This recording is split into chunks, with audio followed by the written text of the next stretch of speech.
దేవుళ్ళ లాంటి మా నాన్నను ఇవాళ సిబిఐ ఎంక్వైరీ చేసిండ్రంటే కడుపు రగులుకపోతా ఉంది ఒక బిడ్డగా. అందుకే చెప్తున్నా, ఇన్ని రోజులు చెప్పలే. ఆ మధ్యలో పోయినసారి నా కొడుకు గ్రాడ్యుయేట్ అయినప్పుడు వచ్చినప్పుడు నేను మా నాన్నకు రాసుకున్న లెటర్ లీక్ చేస్తే కూడా ఆ 70, 80, 90 రోజుల నాకు నరకం చూపిస్తున్నారు. ప్రతిరోజు సోషల్ మీడియాలో ఇష్టం వచ్చినట్టు రాపిస్తున్నారు. ఎప్పుడు వీళ్ళ పేర్లు తీసుకోలే, ఇష్టం వచ్చినట్టు ప్రెస్ వాళ్ళకు మాట్లాడుతూ చాలా విషయాలు చెప్తున్నారు. ఎప్పుడు వాళ్ళ పేర్లు తీసుకోలే. ఇలా తీసుకుంటున్నా, ఎందుకంటే విషయం నాది కాదు, ఇది తెలంగాణ పరువు ప్రతిష్టకు సంబంధించిన విషయం.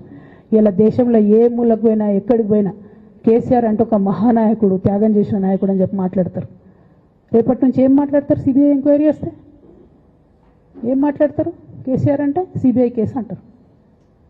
మా నాన్న పరువు పోతే నాకా బాధ, మీకా? మీకు పైసలు కావాలి కదా, మీకు పేరుతోనేం పని? ఇంకా కూడా ఈ విషయాలు అర్థం చేసుకోకుండా, ఇంకా కూడా ఇటువంటి వ్యక్తుల్ని దూరం పెట్టుకోకుండా ఉంటే కేసీఆర్ గారి మీద సిబిఐ కేసు వేసేటటువంటి స్థాయికి వచ్చినాక ఏం పార్టీ ఉంటేంది పోతే